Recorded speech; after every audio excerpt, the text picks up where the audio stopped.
Zheng's building. So I just had a tour this afternoon. It seems the department and everything is expanding, and I'm so excited to know that. Okay? And so let me get back to today's topic. So today I will talk about open spectrum system and how do we manage it. So this is what I did for the year and a half where I stayed at Microsoft Research Asia, and recently moved to California as a faculty member. So now we have so many wireless devices, and devices popping up every day. You have PDA, you have sensors, you have so many new devices coming up. They all require certain spectrum. So in certain sense, they are spectrum hungry. Okay? So the traditional spectrum assignment is, in order for you two devices to communicate with each other, they'll go to the FCC. So FCC asks for a piece of spectrum. So FCC will do a command and control saying, I will assign a dedicated spectrum particular for this type of service. Okay?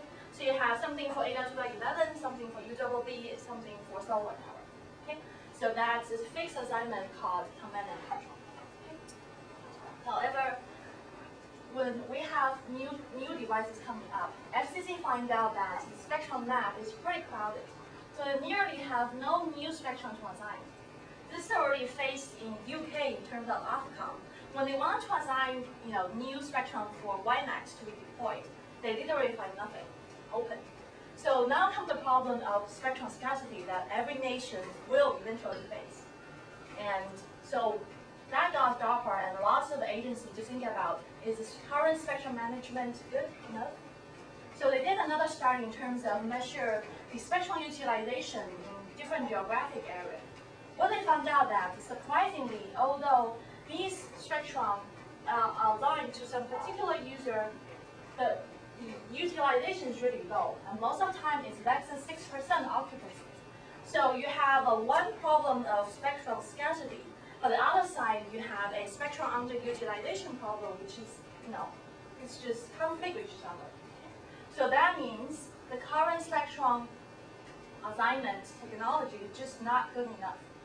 So how can we utilize these underutilized spectrum without exhausting the existing spectrum? So that caused the idea of opportunistic spectrum access. And that's today's topic. Okay. So let me give you an overview of what is open spectrum. So open spectrum is introduced about 2 years ago to solve the spectrum scarcity problem.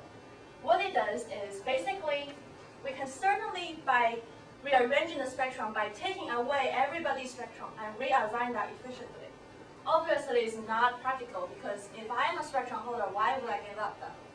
So if I'm a spectrum, so what the open spectrum does here is, if I'm a spectrum holder, I will be assigned as a primary device. I have the highest priority to utilize the spectrum that I bought from FCC. Okay? And to deploy new devices who also want a piece of spectrum, these are called secondary devices that they can only utilize the spectrum of the primary when primary is not utilized, when primary is not using it. So that means the secondary user will utilize the remaining available spectrum in an opportunistic way.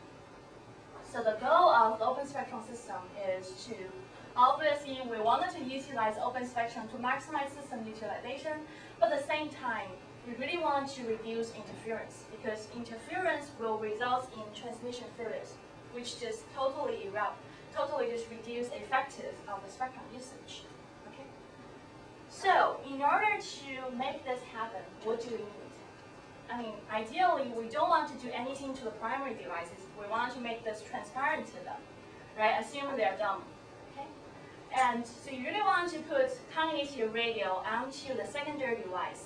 The commutative radio is a new device that can really do spectrum coordination and dynamic spectrum selection. So what it does is it will be able to scan the spectrum, find out what is available in my area, and then switch to that part of the spectrum called, that ability is called frequency agility. Okay? So these are basically more hardware requirements. Okay? And then at the same time, it also needs to optimize the spectrum usage so that you achieve a critical balance between the secondary and the primary user, and also among secondary users.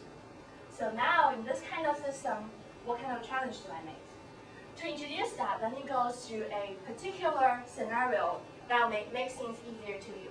Let's say we divide the spectrum. Oh, by the way, if you have any questions, feel free to stop me anytime. So let's say I have some spectrum, and I want to divide that into 3 orthogonal channels: red, green, and blue. Okay? I have 2 primary users, for example, TV broadcast and just some radio. And they're using the green channel and the red channel respectively. Now I want to have certain secondary devices over here, and they want to talk to each other, utilize the available spectrum. Well, apparently they can use the blue channel because it won't interfere with both of them. Right? If you take a closer look, these 2 can also use red channel because it's far away from this primary user, so it can use. Now, if this primary user disappear or he turn off or move away, okay, these can also use the green channel, okay, to communicate. So now the problem becomes each device that we're having now will observe time and location varying spectral availability. It varies over the time and location. So in that case, how do I know when and which spectrum should I access? So that's a challenge of how do I manage open spectrum system. Okay? So another challenge about that is because of the variation, each user will face spectral heterogeneity. That is, because the primary user varies in location and in density, the secondary user will experience different spectral availability from user to user and location to location. So in order to utilize these, it needs to first sense and then adapt to whatever spectrum it's facing now. And there's no common control channel for them to dispatch message. So how do I manage this system become really critical. And we need a lot of research onto this. Okay? So in order to make this happen, let's look at another, I wanted to re-emphasize the spectral heterogeneity problem here. Let's say if this user moves, now these red channel which are originally available here is not only available here. So how does the user adapt that? Okay, so in order to map that to a research problem, we can actually summarize into 2. The first problem is called spectrum management problem. That is, in order to make open spectrum happen, we really want to maximize spectrum utilization at the same time, minimize interference. And by interference, we mean interference between secondary devices and interference between secondary and primary devices. Okay? So you also wanted to deploy this system in practical. So you really want to have certain level of fairness. By fairness, I mean when the user enters the system, it should be able to get something from the spectrum without being just denied it. Okay? So that will map to the spectrum manager problem we'll talk about in the next few slides. And at the same time, we're considering a decentralized architecture where you can certainly assign a central server to tell everyone what to do. Well, think about the highway system. Every car is driving on the highway. You can't have a single satellite follow everyone and tell everyone which lane you should go, which speed you should use. So using the same analogy, for this type of system, we cannot have a centralized controller to tell each user which part of the spectrum they should use. That means we don't have central coordinator. We usually need to use a decentralized architecture and make the local computation at the device rather than at the server. The advantage of decentralized architecture is also about the robustness. Think about if I want to jam the whole system, I can just destroy the central server, then everything will be done. So in a decentralized, everything's scalable and also robust. So in order to optimize in a decentralized way, we need to have devices collaborate with each other, and that's called distributed coordination we'll talk about. Okay? So just some simple assumptions just to make life easier is they will use the same wireless technology on each channel. Everybody is good, so they follow a predefined protocol.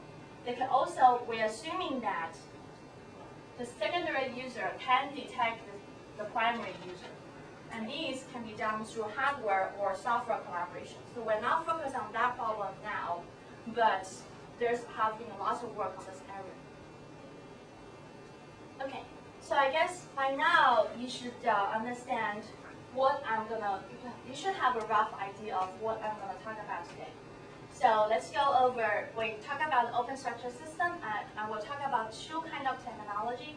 One is dynamic spectrum management, distributed coordination to support a decentralized architecture, and then I'll summarize. Okay?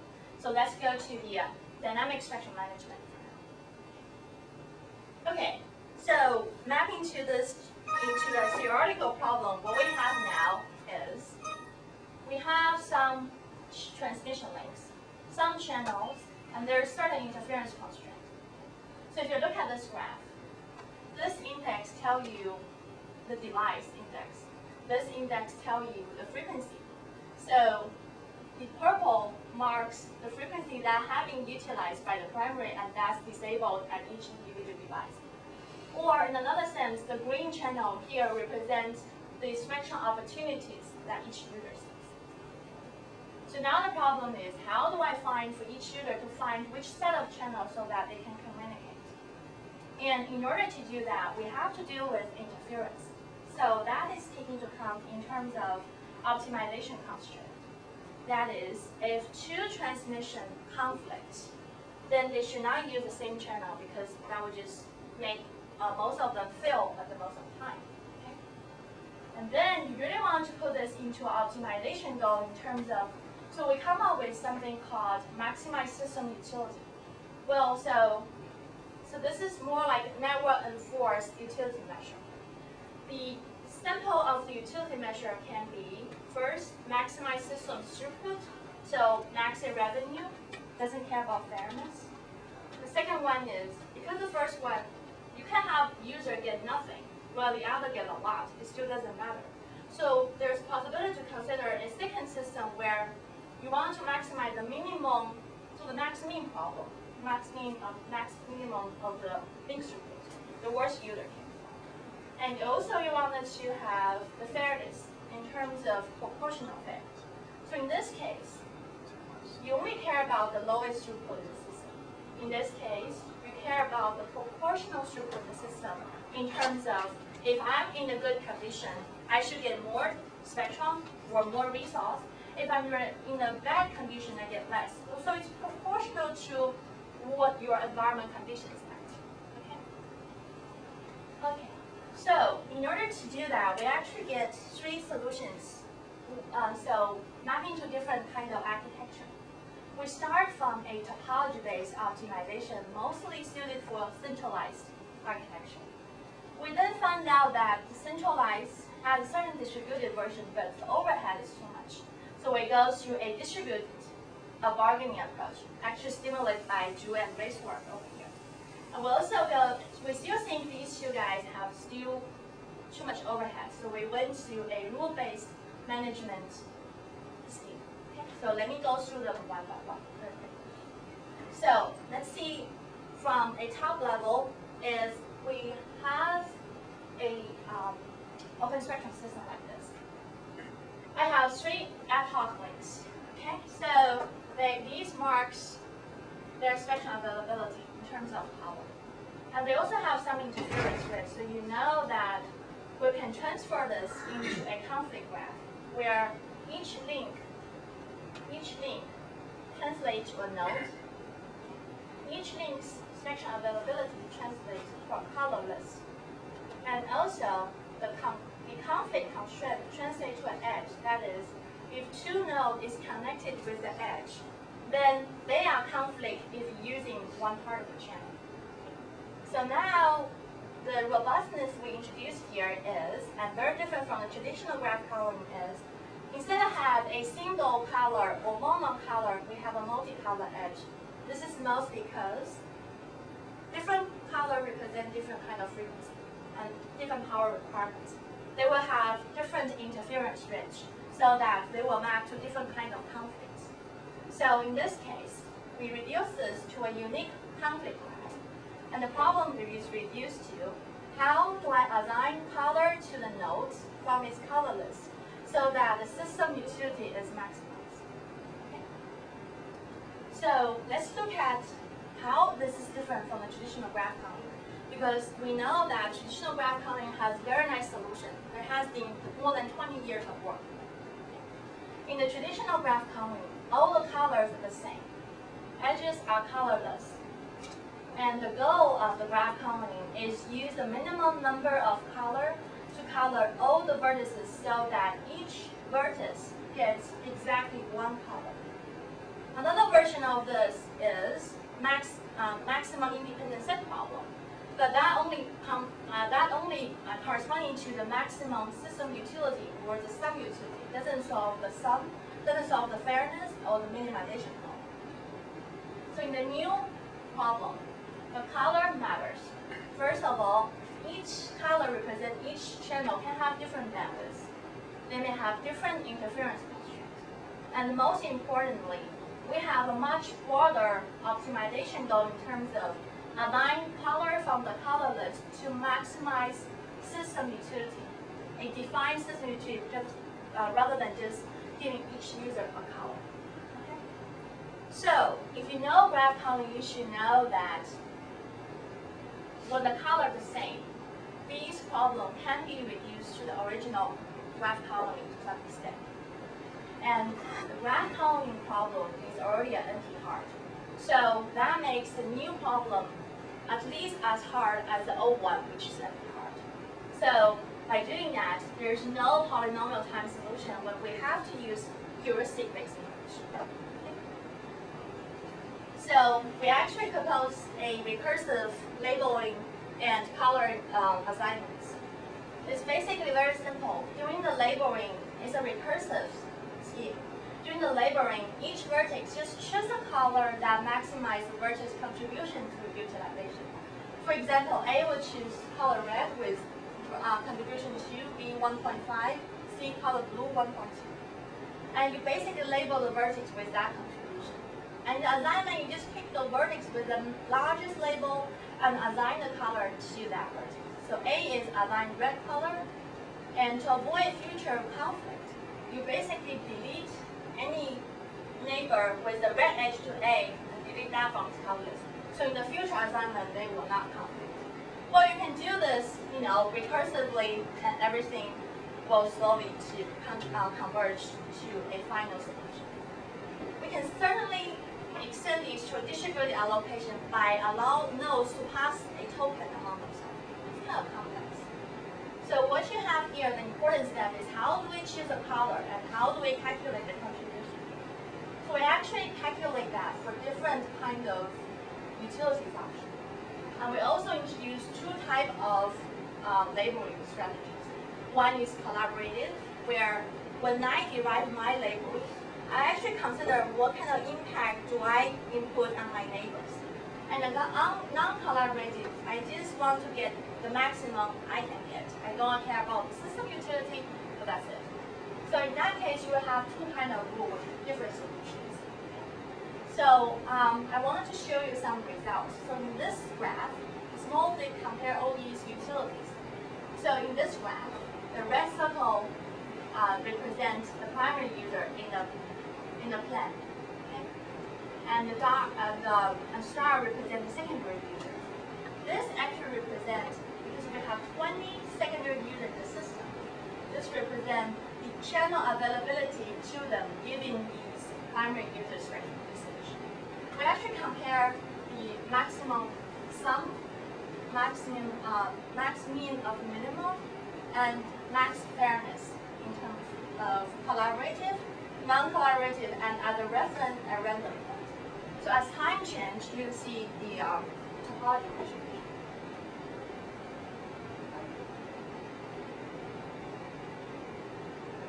So similarly, as time change, each user's channel availability change. If it's white, that means channel is not available. If it's color, that means it's available. So what you see here is the collaborative rule is actually much better. Well, the random rule performs really bad in terms of fairness related because you just can't guarantee any QoS. So So what this means that you can really use collaborative rules for static planning of the whole network spectrum usage. Okay. So in order to do the channel assignments, what kind of model, I mean, in order to say, for example, that a second user, there are some channels available to me. What kind of channel model do you use? I mean, we assume like that. Okay. Okay. So it doesn't deal with fast fading. You actually deal with the slow or average fading in terms of coming up with the bandwidth. Okay. So we do take into account the bandwidth in the system and put that in the system calculation. And we consider, I mean, if other users are using the same channel, but they are far away, consider like interference can be made from them. Great. So I'm using a protocol-based interference model. That is, if two links are far from each other upon certain distance, they should not interfere. I'm not using a very complex, signal-based. Great. So what you have here is, for each topology, we can run the algorithm, find the point over here, maximize spectrum. However, if the topology changes, then I have to reapply the algorithm again.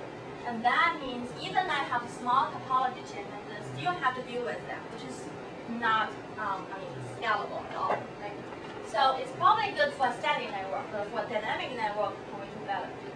So for dynamic network, we actually think about whether we can, as nodes move, whether we can let them adapt. So this actually stimulated by Zhu and Bay's work on bargaining in centralized OFDM system.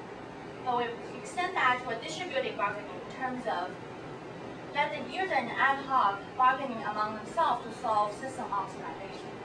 So the general concept of that is, for example, user will self-organize into groups. So inside the groups, they may exchange information to exchange channels. Also, these users might feed a pool users to some extent. So user adjusts spectrum usage within the group, and the group are formed in a dynamic way. And you do that in a recursive procedure, and we can prove that the system reaches equilibrium within a small number of steps. So this doesn't assume that you have an all-connected system. It assumes that you have an arbitrary topology. And we actually introduced a feed poverty bargaining, which is unique to improve the system performance.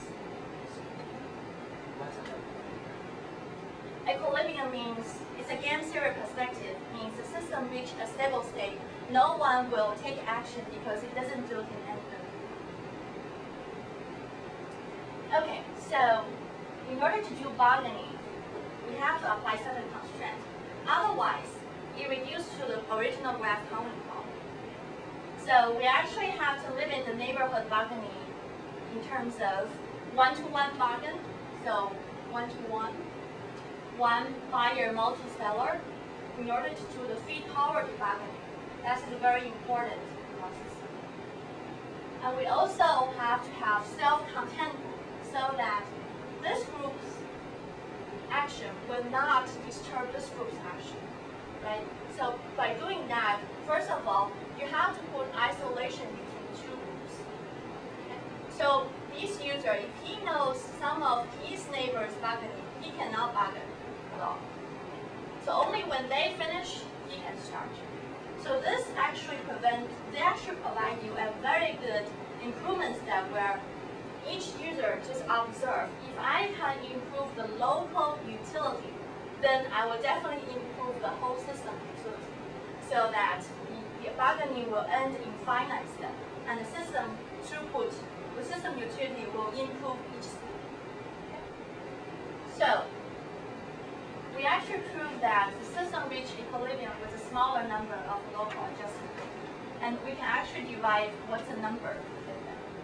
And the most important thing in this one is we actually derive an analytical performance in terms of a poverty line theorem, in that the poverty line determines the minimum amount of spectrum that a node in the arbitrary topology is entitled to. Okay? So when the system reaches equilibrium, each user's spectrum usage will definitely be above this poverty line, which defines the line.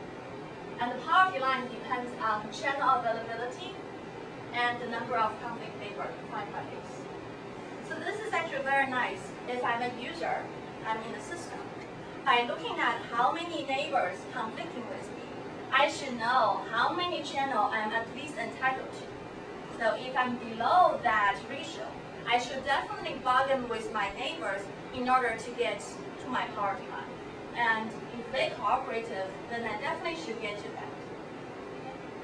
Another good thing about this is we actually be able to derive the price of energy. So the price of energy is trying to evaluate a distributed system, the performance compared to a global optimization. The definition of price of energy is I have a distributed optimization. I have a worst case performance. I wanted to compare that with as a ratio to the global optimal, the truly optimal. So we can derive that. So the ratio, if it's higher, it's worse. It's lower, it's better. Okay? So we can actually determine these are bound. There's a bound on these price of energy, so that we can certainly determine that how far away a distributed system is from a global, truly global NP-hard optimization. And now you may think about how tight is your poverty line. So we actually simulate from a large topology. So this is node utility, the number of spectrum they get, divided by their poverty line. So you see, they're pretty strong. I should show the zero here because there's nothing. But it's pretty tight poverty line and is applied to arbitrary topology rather than any particular topology. Okay, so simulation time. So let's look at the simulation result in terms of, in this case, I just ignore the primary user just for the clearance. And then this figure shows the user ID 20 users, and the Y shows the number of channels each user get assigned after global optimizing in terms of graph coloring, local bargaining in terms of just bargaining, and then random. So you see for random, for this topology, you have lots of users get nothing because they're not guaranteed with it. This figure actually shows the complexity in terms of number of iteration, corresponding to the number of overhead that you experience in the system. And this shows the fairness. So let me just go through this figure. So as the topology change, the channel allocation change, right? And for each topology, we can have different set of performance. So what do you have here? The most important thing you have here is the complexity. This is global optimization. This is local bargaining. So you get a factor of 10 overhead cutting here, although you lost nearly nothing in fairness. So we can still guarantee a optimization goal, but at much smaller overhead. Right? So this can provide faster adaptation to dynamics. Okay. So this is good. So we reach the step, and then we think about both graph coloring and local bargaining require users to collaborate. So they have to exchange information and then tell each other what to do. But what if users don't want to collaborate? Simple like we just go. And the reason for that is, first of all, if we have energy constraints, it's difficult to exchange information because it's expensive. Sometimes we're just selfish. We don't want to collaborate. And we don't want to give out our spectrum usage to other people because of privacy and because of the jamming, avoiding jamming attempts. Okay? So to deal with this kind of system, how do we manage spectrum management? So we actually propose a rule-based spectrum management in the following sense. Well, users still sense environment, condition, and neighbor activities. Well, they will independently adjust their behavior following certain rules. They don't need to consult others. Well, others prefer recursive procedure so that follow the exactly rule so that they adjust their spectrum according to others. So you do that recursively, systems still reach equilibrium with a smaller number of steps, and we're assuming everyone is well behaved. So now the problem is, how do we define these rules? Is this can we enforce the rule? Okay, so what does rule tell you? Rules tell each other which channel they should use. And so each user will take two inputs, network condition and environment condition. And they wanted to find out which channel they need to use to maximize system utility, for example, proportional. And the nice thing about this, they don't need to negotiate. So the overhead on energy consumption can be reduced. And how do they design the rule? It's actually coming from the power design theorem. That is, we developed before. So using this power line, each user should know how much they are entitled to and whether I'm under that or above that, and how do I utilize it. So we actually divide the rule across different network access. If user wanted to reserve their channels, so I want to reserve a hash, so I have a static QoS support. Then we propose to use conflict-free spectrum access. And for conflict-free, we can certainly use a rule A, that is everybody just choose a universal number of idle channels, and these can be the minimal value they can choose. So by choosing that, definitely they get idle channels. Well, obviously this is underutilized spectrum usage. So we went to a poverty line exact model, that is each user choose exactly his poverty line number of idle channels. Well, this is pretty good, but we also specified the procedure for them to conduct it. So if you're interested in that, you can look at our papers. So since the poverty line is already a lower bound, this might underutilize the spectrum. So we come to a third rule, that is we allow users to go beyond their poverty line, but they have to do it in a certain way so that no user will be starved. No user will be below this mark. Okay, instead of going to technical details, for theoretical conclusions, we can analyze that and show that using these two rules, system will also be stabilized with some number of adjustments, and at the equilibrium, each user can be guaranteed with this power line. So it achieves similar lower bound compared to the local boundary. So what kind of information do we require? Each user needs to know the number of conflicting neighbors, the state of each channel, busy or idle, and it also needs to know each user's channel usage so they can find out who I should get the channel from. Okay, so this is pretty good. Yeah, satisfies this. But we look at here, in order to get each neighbor's channel usage, we can certainly use a very complex spectrum analyzer. Well, you have to analyze every people to start. You can also use periodical information broadcast from each user. This is different from negotiation though, because I'm just doing the broadcast. I'm not going to negotiate this. Well, while this approach is certainly good, we're thinking about what if users just don't want to do information broadcast?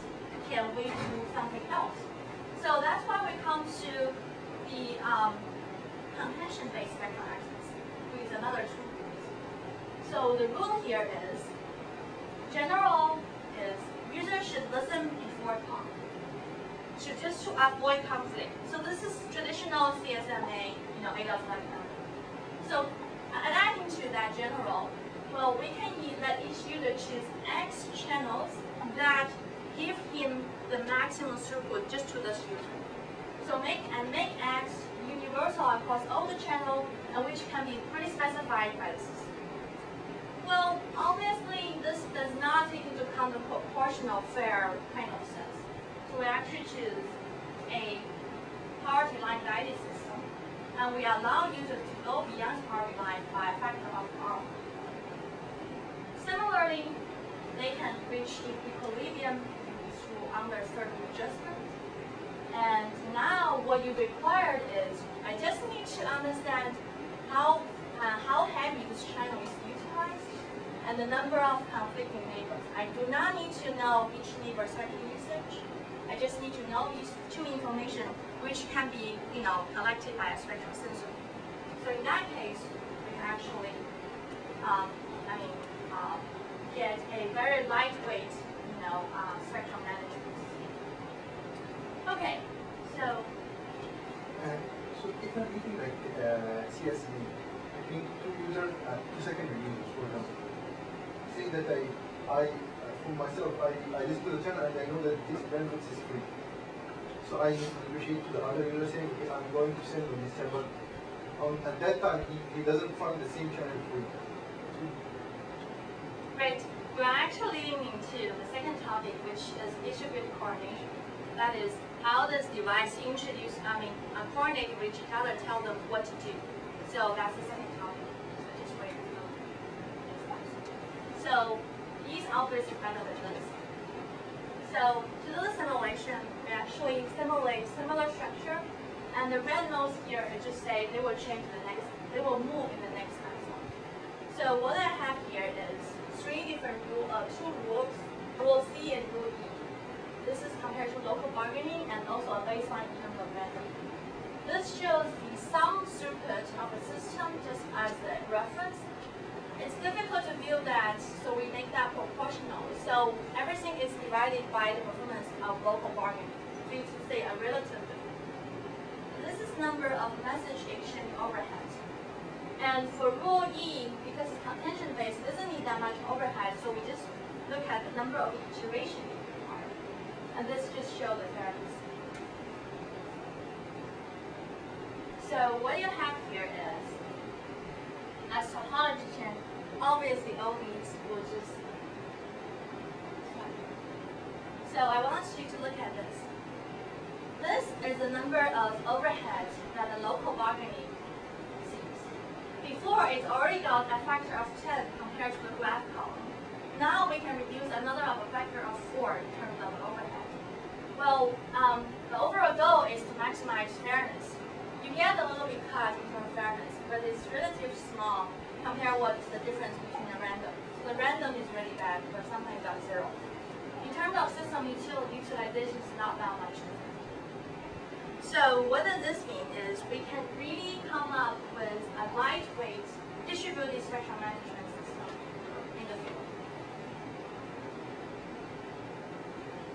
Okay, so I guess this will just summarize the first part, a very quick first part. Is all these are already published papers. I will give the rule-based spectrum management in GuideStep, which is Thursday. So if you're interested in asking for papers, or go to our website for papers. So currently we're working on assuming if there's misbehavior or some security attack, what do we do with these entrances? Okay, let me just go through very quickly in terms of answer your question on device coordination. That is, if transmitter and receiver sees different spectrum availability, somehow, how do they make sure they can transmit to each other? You can certainly design a very complex hardware. So the receiver will scan through all the bands. It will find where this transmitter is transmitting. Well, that's really complex because you have so many users in the system, and they will transmit parallel. So you can go through a simplified version, which is frequency agile. So if I know this transmitter is transmitting to me at channel 1, I just switch to that channel. But what this requires is the transmitter and receiver has to synchronize before you can do this. Okay, so normally this just means that you need a control path between the two, right? So, and you also want this public or common to all the users in the system because other users who hear the results can utilize that to observe the channel condition and then conduct their future optimization. So, if you have a normal system, I can just use channel 0. But in open spectrum system, you can't guarantee everybody has channel 0 all the time. So what you can do, a solution is, if there's no common channel, I create one. So I have an out-of-band dedicated channel. I go to FCC, get that, deploy that. Well, while this is feasible, it's actually first expensive. Second, it doesn't scale because if I have more users in the system, the control congestion would just kill all performance. It also has certain security vulnerability in terms of if I just want to attack the system, I don't even need to worry about jamming all other frequencies. I just jam this guy and then everything's going down. Okay? So what we have now is trying to solve these, but using a yin-band solution in terms of let user organize into coordination groups, and they select on demand what kind of coordination channel they should use. Well, this will make neighbor discovery a little bit hard in the beginning, but once you have a well set up network, things will be easier. Because user who just join the channel will just select the coordination channel other neighbor is using, then you see the network is set up. So I guess I'm not going through the detail here, but let me just go through this very quickly. So at the network setup, you have to execute certain algorithms to deal with this. And when new user joins the network, you just need to observe and join. Otherwise, you start using. So things will be pretty dynamic. Okay, so there's certain, instead of going through detail, just try to through. These just require, in the overall system, if you look at this system, they will form two groups, the green and the red. And group will have overlap nodes. These will just as a gateway node, connecting spectrum dissimilar areas. So the MAC protocol design for these nodes will be particularly different from the traditional. So we did that in S2. And we also consider, in terms of when we select the channel, usually people just look at interference. We also look at the traffic and also the spectrum availability. Because now a gateway might need to use different channels to transmit to different users. If you're just going for the interference model like this, you might just ignore one user and never transmit. So when critical things happen, you have to somehow, using certain criteria, to pre-select the channel and to deliver the package to it. This will be used to avoid buffer flow and provide guarantee of service. Okay, so how does this performance compare to a out-of-band, solution? Well, in terms of connectivity, control connectivity, that is, if I'm using control channel, how many users, how many neighbors, how many percentage of neighbor can I reach? Well, in our case, due to some design constraint, we can reach average 99%. In terms of throughput performance, in line performance, everything's the same. In heavy traffic, because we can distribute control traffic onto multiple groups, we can at least achieve 50%. You did this in the ratio. Okay. Oh,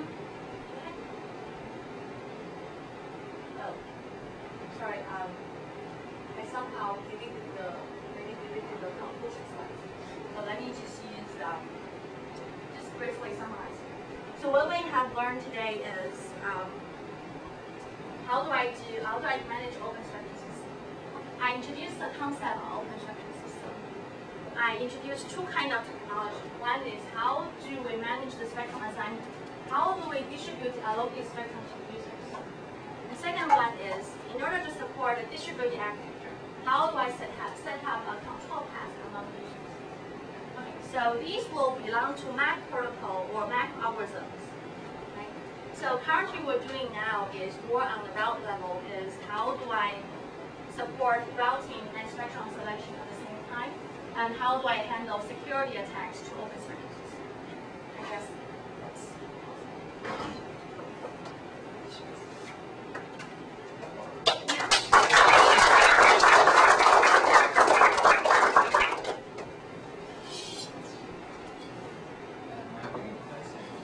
how you compare your approach to what people do in WDM networks.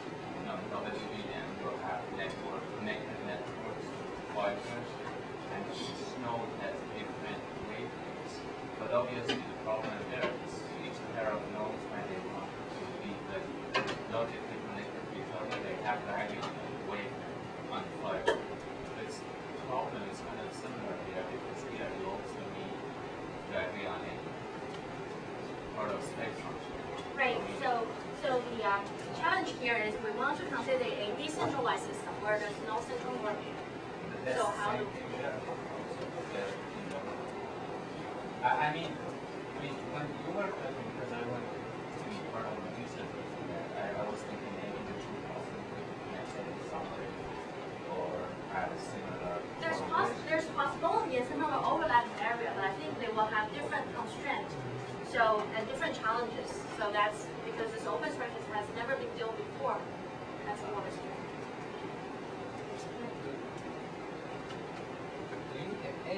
an analytical result that can indicate what will be the maximum spectrum usage efficiency. Is there any such a thing?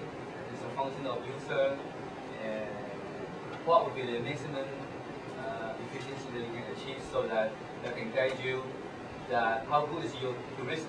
Here you have no idea how good it is. Okay. So to answer that, I think you can use the poverty line. So the poverty line is when it has a number d, which is mostly referred to the node density. So if I have a very large density, that means the e can be large. So using that, you can analyze. If I have this large of population system, I can multiply that by the number of users in the system, or add them up, then I should be able to derive the average spectrum utilization. But that's just a lower bound. It's not a truly observed or upper bound. So given the fixed D, can you tell that what would be the maximum efficiency that you can achieve? Say 75%, 80%, can you? I will be able to get the lower bound, not the maximum. So normally what is the lower bound? Lower bound is just poverty line. I haven't tried to multiply that. Question? In the real system, how do you measure or count the number of nodes that are Conflicting? conflicting? So it's like 8.11. You can actually sense who is transmitting on a similar channel. So you can actually detect that. It's already being known as an algorithm to detect that. It's like 8.11. You over here RTS CPS, you should be able to know who is computing. But that's time varying. It actually varies quite rapidly. So the question Right. was, how do you estimate Right. this, and what's the penalty of miscalculating all this in your system? Right. So for these things, you have to somehow sense for longer of time in order to get the number. So that's basically in the distributed systems. If you have no knowledge, you have to sense. If you have to sense, you have to pay some penalty for the owner. So the second part was, what's the penalty that you have to pay for not getting the accurate number? For the not okay. Let's say if I underestimate, that means I'm occupying more channel as I should. Right? So somehow maybe some other user will detect that, it will broadcast something alarm, that means tell me something is wrong. Then you can probably adjust that. Or when you do the number of neighbor estimate, you can be more conservative and overestimate rather than underestimate.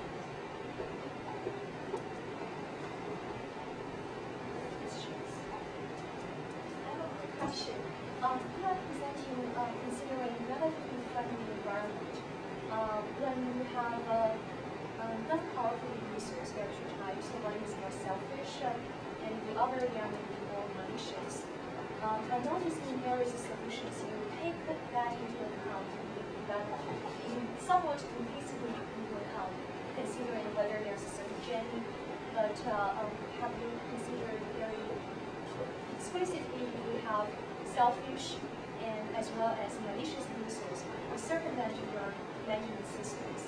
How can you be more resilient to those kind of attacks? Okay, I'll give you an analogy to that. Is how do I enforce these things? So you can in a centralized system, you can certainly have someone monitor everybody. If you have fault, then just track you down. Well, it's like a highway control. Instead of have a central satellite following everyone, I'll have random police cars driving around. If I found something speeding, find someone speeding, track him down, give him a speed ticket, record something. Once they break the record, I track them down, or then just revoke their license. Similar things can be online security. But just a high level analogy, we'll just do that now. Other questions?